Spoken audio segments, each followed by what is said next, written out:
Have you ever felt like there's just not enough time in the day to get everything done that you want to do? You're constantly busy, but you never actually feel like you're making any progress. Or perhaps you're just constantly overwhelmed with a never-ending to-do list. Well, you're in good company because I felt like that on very many occasions.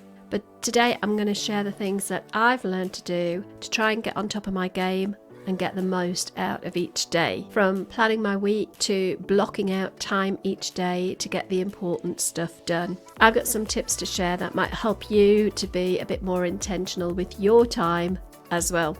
Let's dive in.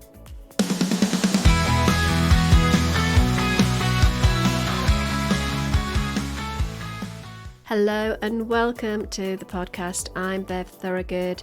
I'm an accidental midlife entrepreneur with a wonky ADHD brain, and I've really struggled in the past with procrastination and poor time management and poor organisation. Let's just say, as an ADHDer, organisation, time management, staying focused, none of these are my biggest attributes. But as a solopreneur, I've had to kind of try and find ways to prioritise the important stuff so I don't end up feeling overwhelmed and burnt out. So I wanted to share some of the habits that I've tried to learn to incorporate into my working day and into my life in general to help me to achieve the things that I want to get done without getting stressed when it feels like there just aren't enough hours in the day. There is a caveat though to this, and that is that I absolutely don't always get this right at all, and I often find myself slipping back into those less than helpful habits. I'm trying to learn to be a bit more compassionate with myself if I don't get everything right all of the time. What I do know is that when I'm intentional about how I plan my time, I get more done, I have more free time, I feel calmer and less overwhelmed, and I have a much better sense of achievement at the end of the day or at the end of the week. So take what you need from these tips, try a few on for size, see how they fit, and hopefully you'll find a few that help. And if, like me, you do have ADHD, don't be hard on yourself if you don't get it right all of the time. These are habits, and like all habits, they take time to become the norm. It's not about being perfect. It's about getting a bit better all of the time. Okay, reflect and review. Every Sunday evening, I take a little bit of time to reflect and review where I'm at with the projects that I've got on. I look back at what I've got done that week and I reflect on whether it went well or not. I ask myself some questions. What went well? What was challenging? What did I learn from the week previously? And what will I do differently as a result of what I've learned? I then look at my priorities for the week ahead. I decide what my main focus is going to be for the week coming, and I think about what might get in the way. I also try to include how I'm going to think about looking after my physical and my mental health. For example, sometimes I look back and realise that I've really not prioritised sleep the week before, and I know that that will be the focus for the week coming. Next, I plan my week out. As well as reflecting and reviewing on a Sunday evening, I also grab an electronic calendar and I plan what I'm going to be working on the following week. I think about what needs to be done and when I'm going to do it, and I choose a maximum of 3 projects to work on, and then I list out the tasks I need to do that week to keep the project moving forwards. Sometimes it's only 1 project, but it's never more than 3.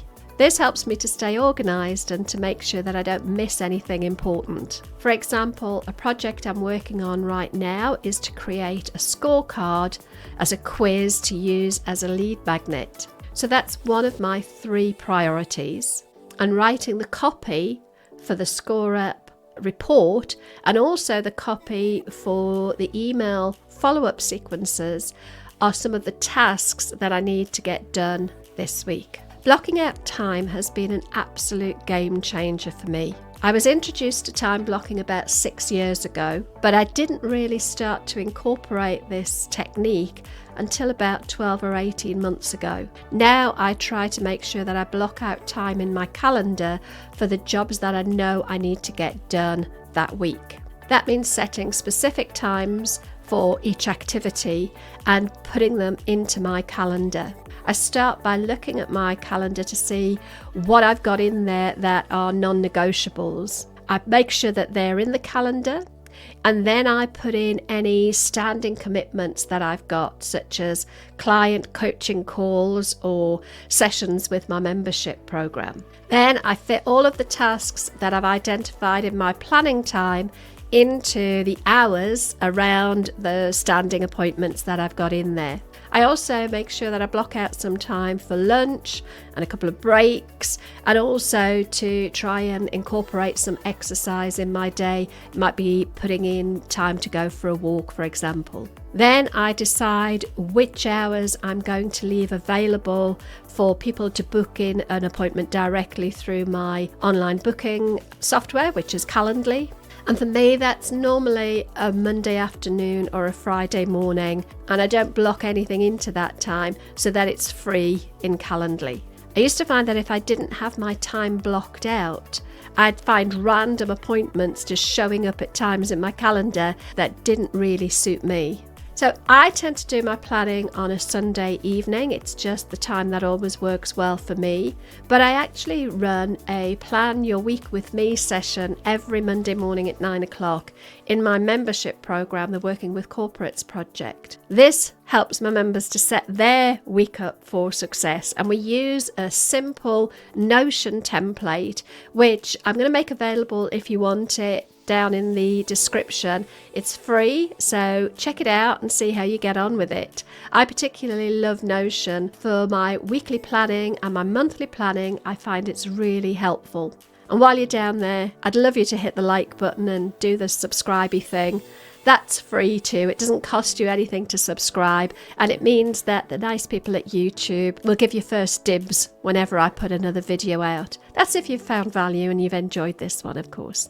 Okay, so moving on. This might sound strange, but I also schedule in my thinking time. Having that time to think set aside helps me to come up with new ideas or to work on any problems that I might be experiencing. And I'll do this either just as a 10-minute block, maybe with a cup of tea, and I factor it in so that I've got a little bit of time without distraction just to get creative and to let my brain go where it wants to go. Sometimes I'll do this by blocking out an hour or an hour and a half to actually get out and go for a walk. We have some lovely woods close to us, and I find just walking in nature, letting my brain do its own thing, is a great way for my brain to get creative and come up with new ideas. My ADHD brain is prone to starting stuff but not actually completing it. I can get very easily distracted by lots of ideas and shiny objects that mean that I lose focus on the things that are the real priorities for me. I have a brain that comes up with endless ideas, but it's impossible for me to be able to do them all. So now I try to capture those ideas using Notion. Normally on my phone, I'll just type something quickly into my Notion on my phone app. So that means they're not lost, but I don't have to work on them there and then. I call this my ice box. So those ideas go on ice until I'm ready to pull them out and maybe explore them again. I will be honest though, this is really, really hard for me because I tend to find the newest idea is the most interesting. Once I've started a project, I kind of can lose interest. So I have to be really, really intentional and focused on making sure that I stick to the task at hand and that I don't let those new shiny object ideas take me off track. And that is why I try and limit my priorities to just a maximum of 3 normally somewhere between 1 and 3, because any more than that and I start to dilute my focus and nothing gets done, or if it does get done, it doesn't get done as well. And by limiting my priorities, I've just found that gives me a much better chance of actually completing a project. As well as limiting the number of priorities I have, I also have to be really strict about protecting those priorities. That means not letting anything else get in the way of what is really important. And I found this really difficult because I am a bit of a people pleaser. So if somebody else asks me to do something, I feel like I want to help them, and it can be very easy for me to put down what I'm doing and concentrate on what they need doing. An example of this is things like I try not to look at my emails first thing in the morning anymore. Often I don't look at my emails until way later in the day, because I find that if I start by opening my emails, even if there's stuff in there that people are asking me to do, but it's for them rather than for me, I can get distracted and lose focus on what's important to me by getting dragged into doing stuff that's probably not as important for somebody else. And I have to say, I find this really challenging. I have to be very intentional about not checking emails. It comes down to understanding what my boundaries are and be willing to protect those boundaries vehemently and not let anything else get in my way. And this comes down to being absolutely ruthless about what I say yes to. As a natural people pleaser, I find it very hard to say no a lot of the time. But I've heard so many successful people say that they attribute their success to the fact that they say no to far more things than they ever say yes to. It's really easy to get caught up in being busy just for the sake of being busy. By planning my week, I try to make sure that any time I am working is productive and it's focused on the really important stuff. Instead of just doing lots and lots of things, I try to make sure that I'm focused on doing the important things, the things that are actually working towards getting the project completed. Once again, I am not saying that I get this right all of the time, not by any means.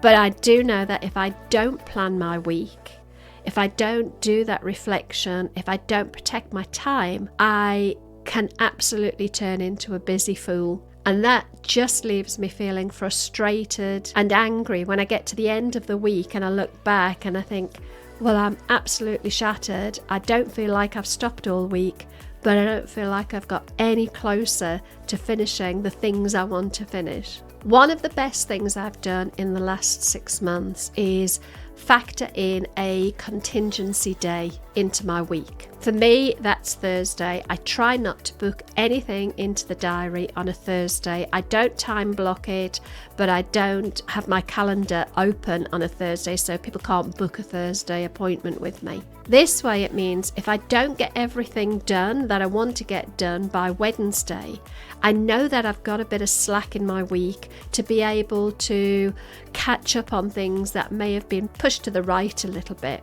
We all have fastballs that get thrown at us, the odd family crisis or something that we have to attend to. And I found by leaving that Thursday free, I can catch up if I need to without feeling stressed and worried that I'm not going to get everything done. You've probably heard of Parkinson's law. And Parkinson's law states that work expands to fill the time allotted to it. And I found this to be absolutely true. If I give myself 3 days, I can get the work done in 3 days. If I give myself 4 days, it will take me 4 days. So psychologically, if I give myself 3 days to get the work done, I find that I can stay a bit more focused and achieve more. And it does mean that if I do have an emergency, I've got that bit of contingency. But if I don't have anything come up and I do get all the work done, then I get myself a nice day off midweek where I can go and do something fun, do something for me, see friends or whatever I want to do without worrying that I'm losing time. So I guess by being intentional with my time, I make sure that I'm doing the things that matter the most to me. By planning my week, reflecting and reviewing, being ruthless about what I say yes to, limiting and protecting my priorities, blocking out my time, scheduling in thinking time, focusing on no more than 3 projects at a time, allowing myself a contingency day. I feel like I'm using my time more wisely, and that makes me just feel happier. You know, we each get 1,440 minutes in every day. And I definitely find that when I'm more intentional with those minutes, I feel calmer, I get more done, I'm less stressed, and I make better progress towards my goals. Thanks for listening, and I hope you find these tips helpful in your life and your business. See you next time.